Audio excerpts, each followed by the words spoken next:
All right, I'm Steve Jordan. I'm an innovation consultant here at Bright Idea.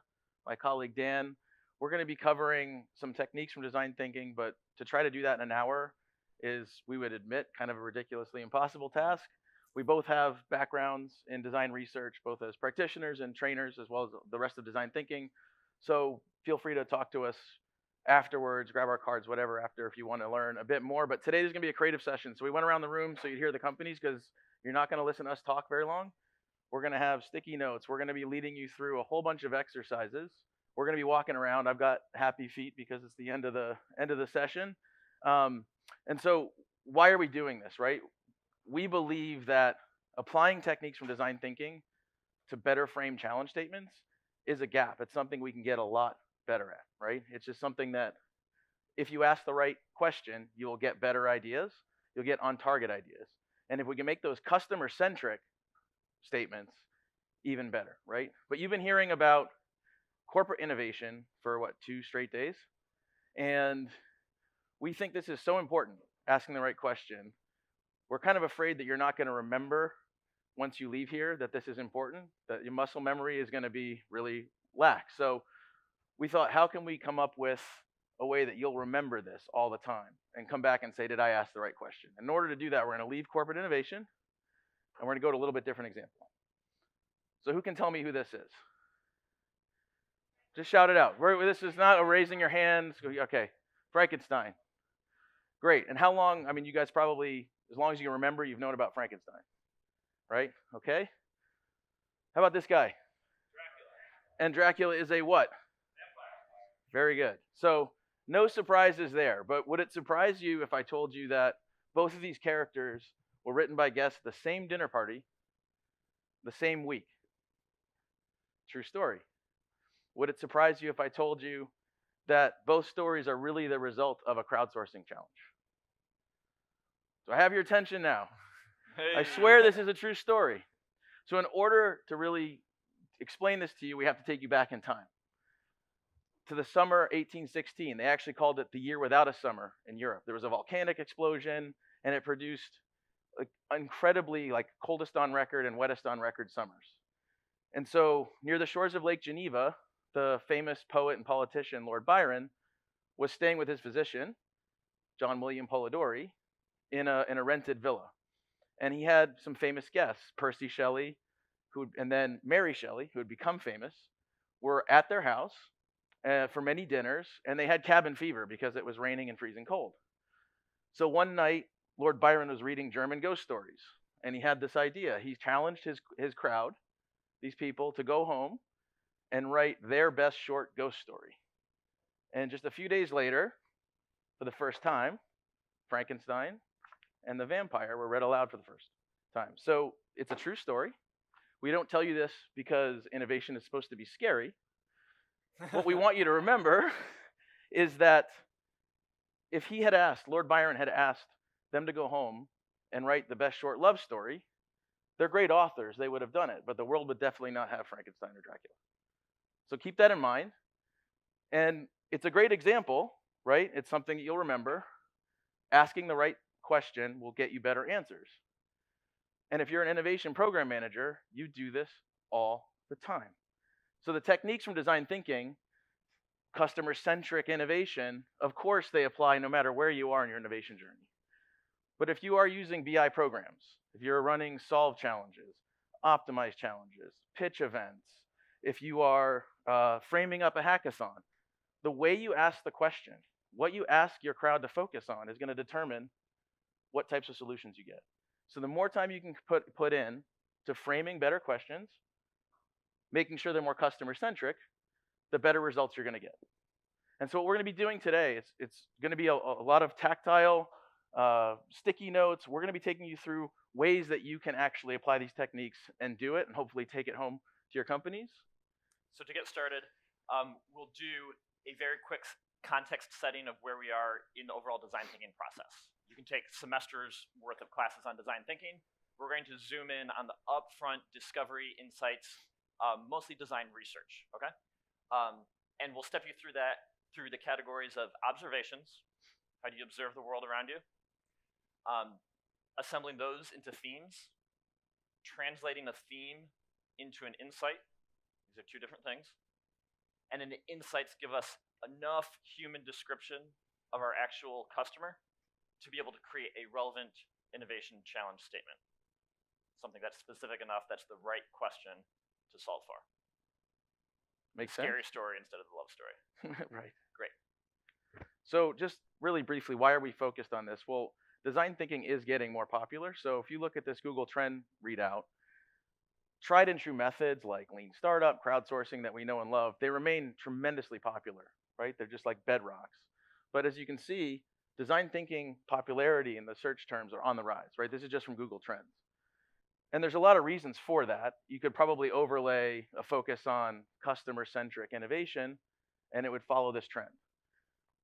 It also might be because there's some evidence that it does work. So this is a DMI, Design Management Institute study that looked about a decade and showed that what they would qualify as design-centric companies, think Coca-Cola, Apple, Google, the list is on their website, outperform the S&P 500 by 228%. Now, this is one study. Doesn't mean that if you do this, you will definitely succeed, but there is some evidence that it does work. And if you really get into this, there's literally hundreds of proprietary design thinking, human-centered design processes. The one that made it famous was IDEO and Stanford D School. They've got a 5-step process. But really what you need to think about here is there's this work upstream from ideation, right? And if you think about classic innovation management apps, particularly 10 years ago, they started here, right? And so what we want to do is we're not going to be talking about prototyping and testing and that's all part of design thinking today. We're going to be focusing all our efforts on the empathize and define stage, right? And that journey that Dan just walked you through. Questions? If not, I'm going to turn over to Dan, who's going to put up a statement that probably looks like a lot of challenge statements that you see every day, and we would argue is not the way we should do it. Okay. And if we flash back for 1 second back to the process slide, again, as Steve said, we can't cover the entire breadth of design thinking. We're going to focus on getting it right in the beginning. And we're also going to zero in for the purposes of practice here on observing from a field video. We're going to show you a video from the field. This is something that Steve and I have done in our research projects in the past. You go in, you observe a customer. You take a video so you can analyze afterward, okay? There are many other methods that I'm sure you've heard about in design research. You can do an in-person immersion. You can, if you have a customer dining at your restaurant, you can go eat with them to experience what that experience is like. There's a drawback. You might pollute that environment, right? You might accidentally change their behavior. So you can observe them from afar, but you might not experience it like they do. So you could record it and watch that video later with your colleagues who think differently than you think, and each of you might have different observations about it. That's the method we're going to use today.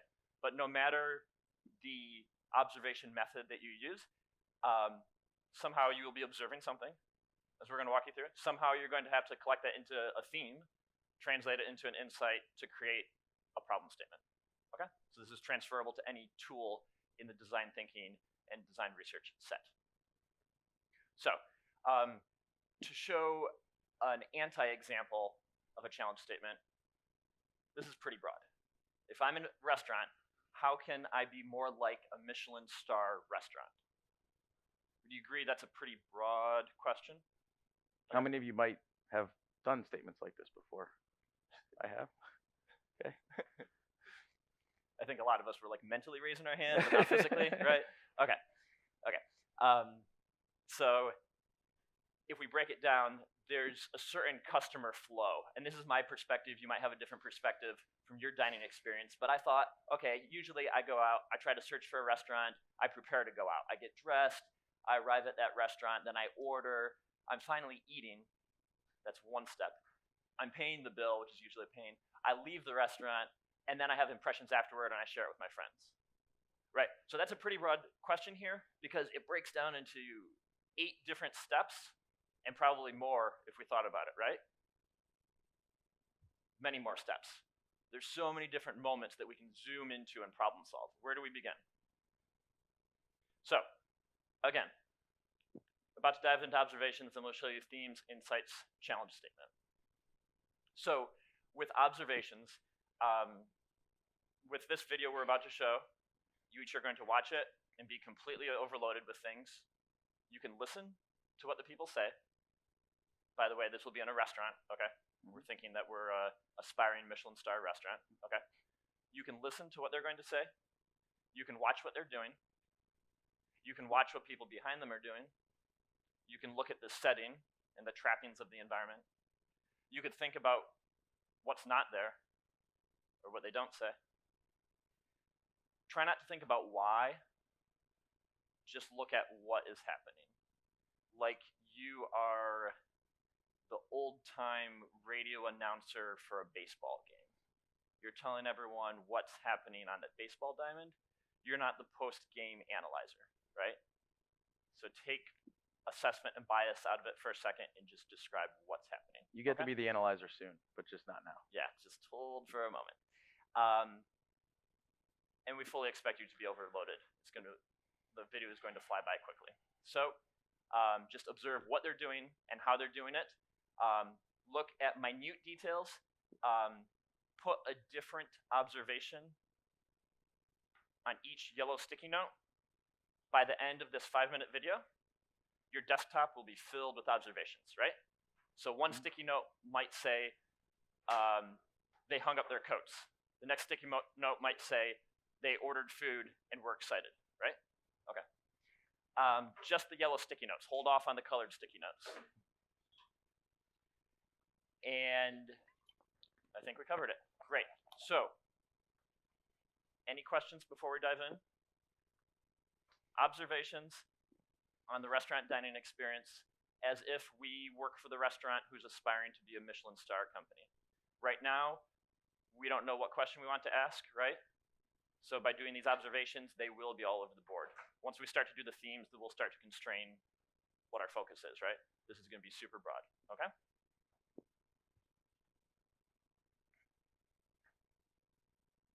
Do it right here.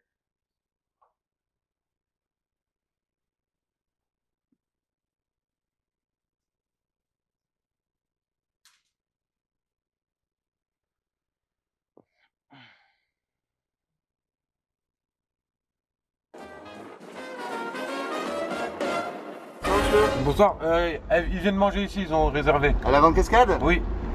Allez jusque là-bas. Ah, je dois aller jusque là-bas. We just got to the restaurant. It's way outside of Paris. It is very, very nice. Are you ready to go in? Yes. How's the Asian guy smoking in the background?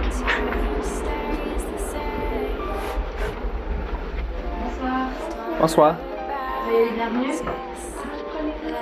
Yes, of course. We should have a reservation. Carnival. Yes. Sorry, I can't see your driver is a little bit crazy.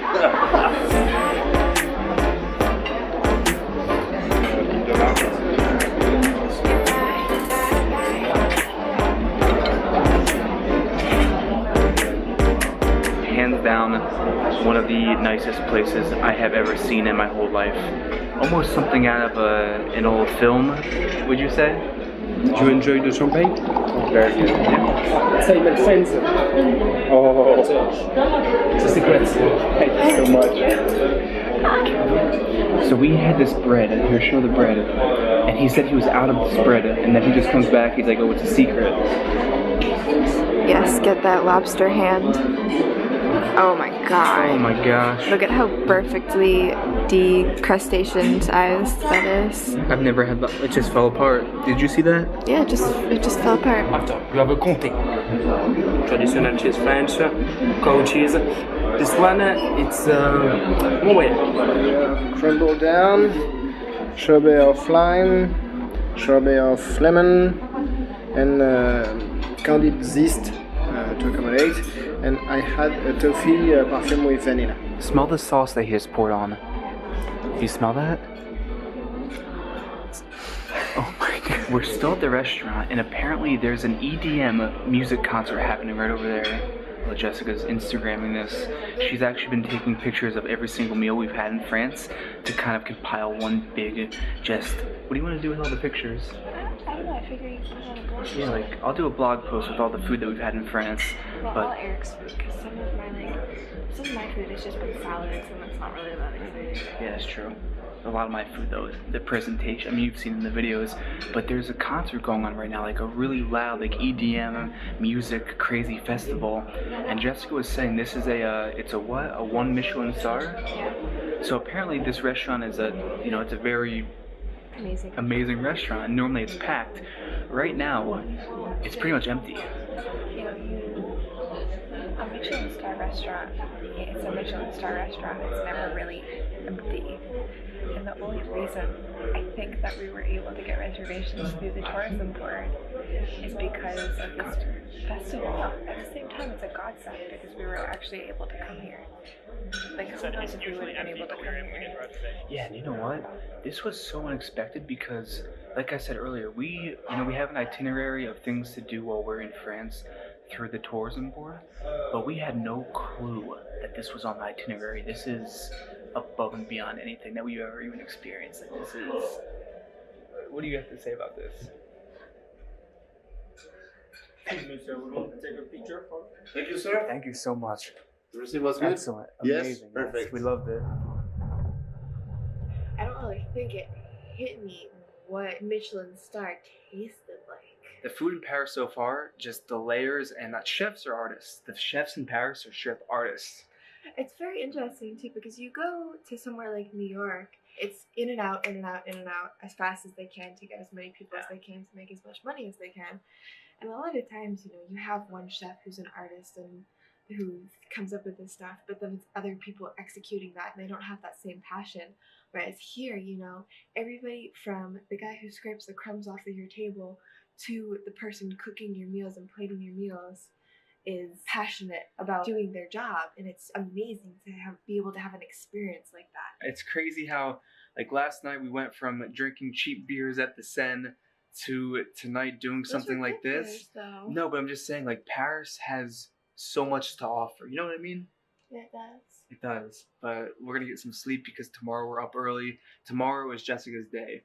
On the itinerary, it literally says Jessica's day. Well, I asked for a shopping day because I've been saving up to make some very emotional purchases. You'll see tomorrow. I'll explain it more tomorrow because it's something that's sort of been... I will explain tomorrow. I'm going to be very emotional tomorrow though. So if you like the video, give it a thumbs up and comment down below what the best meal that you've ever had is. So until tomorrow, this is the happiest that we remember to smile more, worry less, and live your passion.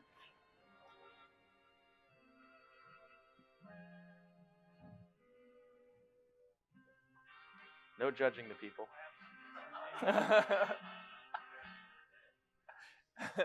That's for another. That's workshop. for next Synthesize. We'll go through Jessica's day. Gonna stop it right. I'm producing a new show on NBC called We get rid of it. Got it. So what did you guys observe? Anybody want to shout out some observations? No order, just shout them. A lot of chandeliers. Yeah. Glass, lots of glass. Okay. White, elegant, okay. Presentation. Wine, water, intimate. Attention to detail.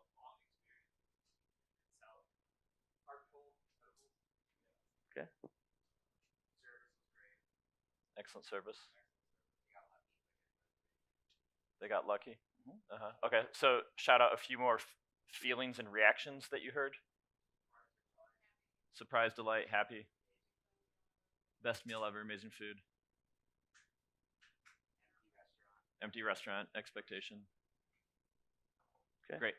And to emphasize, this is one video. If your chosen technique is videos, try out 3 or 5 of them, right? This is a sample set of 2 people. And maybe mix in with a few other techniques. Do an immersion yourself. Go eat at a few of these restaurants yourself to try it out, to filter out what your assumptions were, and also to experience what they might have experienced. and we would obviously not base innovation decisions on one 60-second video, but when you start to take these observations together, I always like to separate them into what are they doing, thinking and feeling, because that helps you do experience mapping or journey mapping later. So that's why you said, what about the feelings and emotions? And I also, so I went through this. I actually watched a couple more videos, and one of the things I found was the two that I zeroed in on were there's no rush. They were talking about how being in New York, which also has very fine cuisine, they're trying to get you out all the time. But the one that really stuck out to me as a solo business traveler is I never see any place for a solo diner, right? You don't want to sit by yourself at this nice white linen table and be judged, right? So I would skip past it even if I like that, right? So that was an example of what I didn't see, right? And so based on that, we'll go into theming next, where we talk about how you can actually take these observations and start to cluster them around. Great. So just quick check-in. Here's our journey. These are the observations. About to theme it. Next is insight, interpreting it into human feelings, and then finally challenge statement. So to theme your sticky note observations, this tends to be a very messy and iterative part of the process. In your experiences, you might have done this on a whiteboard where you can arrange, rearrange, take yarn and make circles as if you're a conspiracy theorist and you're connecting everything in the world, and then you realize half the connections don't make sense and you redraw it. We're going to do it in 5 minutes, so clearly not a lot of iteration here, but we do want to step you through observation to theme, to insight, to challenge statement. So as you do this, here's how we're going to quickly theme for the purposes of this exercise. Find a table partner and who's ever next to you, and assemble your sticky notes in clusters that are similar. After you do that, and 1 second. What? 1 second. I got to use it. So after you have clusters, then take your next color, the dark blue, and label 2 clusters. Just 2 clusters. Label them with 3 to 5 words that describe 2 of your clusters. So first cluster. All right, good job, man. But I have to facilitate. They didn't quite get that. What's that? We have to facilitate. They I'm didn't gonna quite understand that. yeah. So you got it. We're gonna eventually do 2 blue clusters. 18.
Okay, wonderful. So high energy, and I think you all picked up on the redirection we were giving was once we label some of these themes, then we started to give more description. So the first level theme was service. Second level description is service was delightful, or maybe unexpectedly delightful service. Okay, and then it's fine if you have sub themes. So it could have been service theme, unexpectedly delightful service, and Not rushing you through. and service not being rushed. Those are two sub themes of service. Okay. So what did you guys capture? Anybody want to shout out some themes? Okay. Okay. Okay. Anybody else? What's that? emotional experience. Right. Okay. Couple more. Yeah, a couple more. I think Paris. Meticulous presentation. Yeah. Things to do in Paris. Things to do in Paris. So a few things that jumped out at me. I'll show you some themes, having watched a few of these, right? And you'll see that the solo diner, fine dining, doesn't attract solo diners. I've carried that through, but there's some other ones that are in here. In listening to that, sometimes it's good to go back a few times and watch it. So I don't know if you noticed the guy, if you could get past his annoying personality, but he was like, he didn't say this is like the most incredible restaurant I've ever been to. He said this is the most incredible place I've ever been, right? Or something along those lines. It wasn't even about the restaurant to some degree, right? So that could be the emotional experiences that come through. So in this case, you can see a few of them, but you see the theme carrying through here. I'm at that next level descriptor that Dan talked about, not just number of diners. What may have come, and I think if I'm thinking back to my thought process, I started with decor and seating, and then noticed, wait, there's no single solo seating. It's just tables everywhere because it's all about the linen, right? Great. So as we progress forward, again, doing themes should be iterative, and we might discover we don't know enough about the service. Let's say you're having trouble really refining that service theme description. Maybe you go out and do more studies, right? Do another video, do another focus group, do another immersion. So it will be iterative. And Dan, one thing I would say is a lot of times the themes, they tell you, okay, you know what? I don't know why they're saying this, so I'm going to go undercover. I'm going to go do 5 Michelin star restaurant visits, right?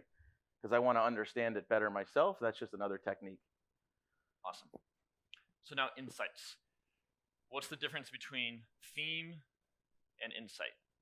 The theme helps us understand what we just saw, helps us get on the same page as our teammates, okay? Maybe you are from a marketing background and you have a teammate who's an engineer and one who's from human resources. Super valuable. Now start speaking the same language in terms of what did we just see and create some themes based on your very different views of the world. So now we understand what we saw and we begin to empathize with those people. An insight is translating that into a more human description of what we saw, okay? Here's a formula.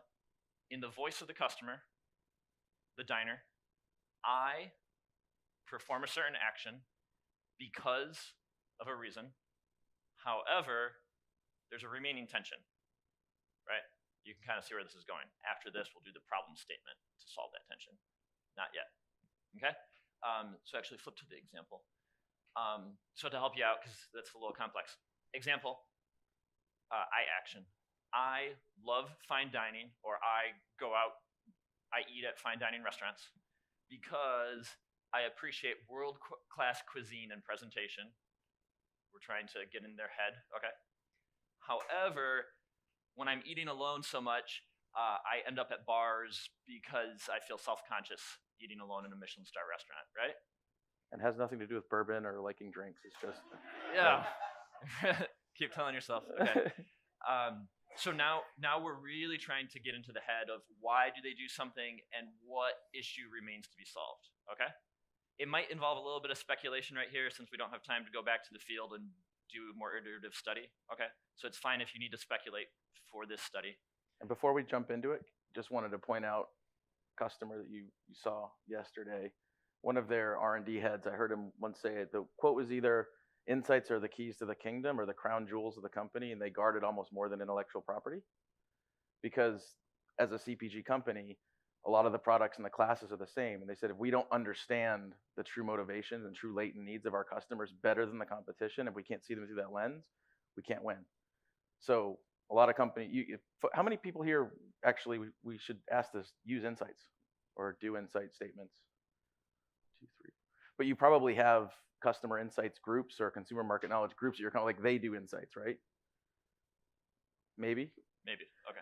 Yeah, cool. So our point is everybody should understand their customer, and insights are something that every innovation program needs to really be focused on.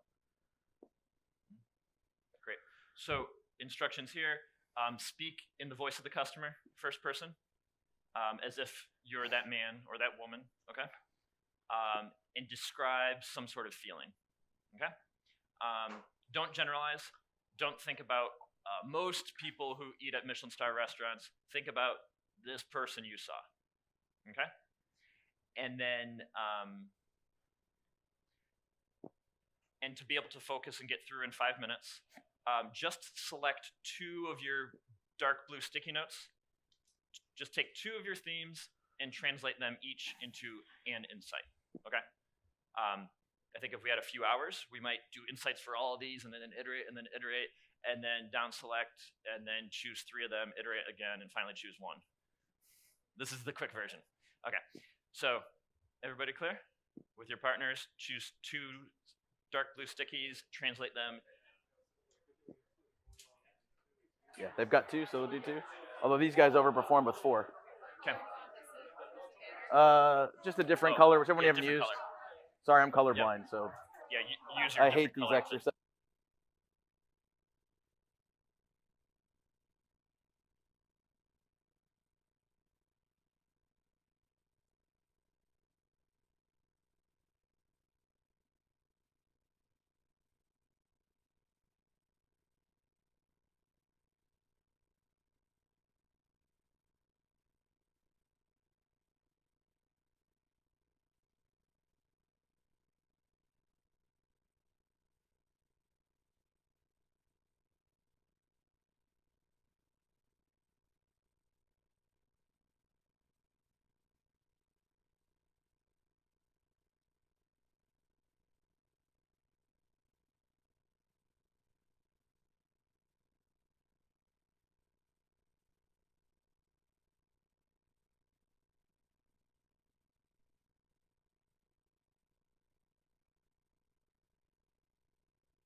If you can hear me, clap once.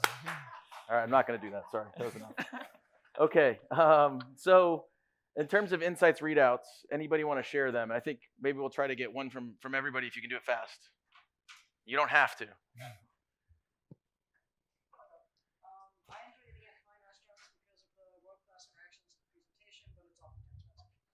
Okay, so there's a price tension there.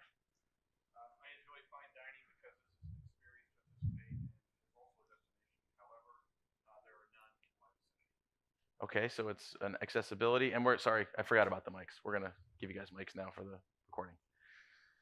I enjoyed the restaurant due to the over-the-top luxurious experience and attention to detail. However, the background music was distracting from this experience. Okay, so you focused on, despite all the positive ambiance, that's almost like a location of the venue hall, the concert hall. Okay. I was happy that we were able to get reservations at this Michelin star restaurant because of the concert next door. However, this wouldn't have happened if the concert was not going on. Okay, so that's also location based. I enjoy the emotional experience of fine dining because of the intimate experience. However, I'm rarely able to do so due to the exclusivity. Okay. I love the food because it was artistic and delicious. However, my perceptions were different because it was a Michelin restaurant. Oh, okay. So you're saying I was so met expectations, but your expectations were high. Okay. I like fine dining because I enjoy authentic human interactions. However, I feel like it was too much the center of attention because it was alone in the restaurant. Okay. I love dining in Michelin star restaurants because of the intimate setting. However, back home in Michelin restaurants, I often feel rushed. Okay. The tension is they want me out of there. I enjoy expensive wine because I can't normally afford it. However, I'm embarrassed to ask why it is good. Okay. So what's interesting there, right, is that it's an I don't belong kind of, like I'm an imposter in the restaurant, right? How do I make you feel more comfortable? Okay. So I eat at this restaurant because I want a fancy environment. However, I still look fondly on the beers at the sign. Mm-hmm. I appreciate fine things in life because it makes me feel good. However, it can be a challenge to get reservations at the establishments I desire. Okay. And one more. I love that they presented one course at a time because they presented each in detail. However, it may draw down my patience to spend 3 hours at dinner. Okay. And so you're seeing a couple things there, right? There's probably different personas, somebody who doesn't want to spend all this time on pomp and circumstance and someone who is rushed. Yep. When we have a few days to do this, we might then take all of those, put them on the wall, cluster them by what's similar, right? Rejigger them a little bit, rewrite them, drill down, do more research to confirm. Okay? That's the iteration. And hopefully this sort of tension that we're saying, I kept saying by tension, that's not the only way to look at it, but it's making you think about where are these potential pain points. And that really sets us up for, and you can see some of the insights that I captured, and one of them is the solo, right? Where is it here? Anyway, it's the following that solo thread through that there's a single diner. Great. So finally, I think you get where we're going. We're going to write a challenge statement, and we're like 95% of the way there, right? How can we solve that fundamental issue that you teased up? So, in a second, just take one of your insights, because we don't have time to do everything. Take one insight and translate it into a problem statement with this formula. It's barely a formula. You write, how might we? And then you describe some problem you're going to address. That's what you'll plug into a Bread Idea challenge, right? So here are the instructions. Turn that human insight into some opportunity. Remember, the insight ends with a negative. However, something negative. Now we're turning it into a potential positive. How might we problem solve that issue, right? And try not to specify a solution, okay? So for the people who said, but I don't want to spend 3 hours eating, right? So don't say, how might we deliver the food in 10 minutes? All right, that's prescribing a solution. And if you use the word by, like by doing something, you're also describing, and we see that more often than we probably like. So let me drill down. Don't say, how might we deliver the food with 10 people? Right, or by speeding up the experience and getting them out of the restaurant or something like that. Yeah. Okay. So take 2 minutes. 2 minutes. 2 minutes. I mean, you guys do this all the time with BI programs, right? Like you write how might we statements. We can do it. Let's do it. On your pink sticky note.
Okay.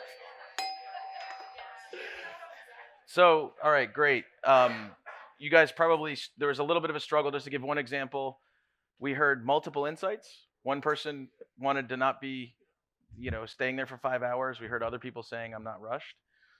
There was a little struggle there. Well, how do we do a statement around that? So one of the ones that we talked about was how might we be able to serve a Michelin star experience in an airport? Because you're always rushed, but you don't want to feel rushed, right? So you're not trying to get any prescription into the solution, right?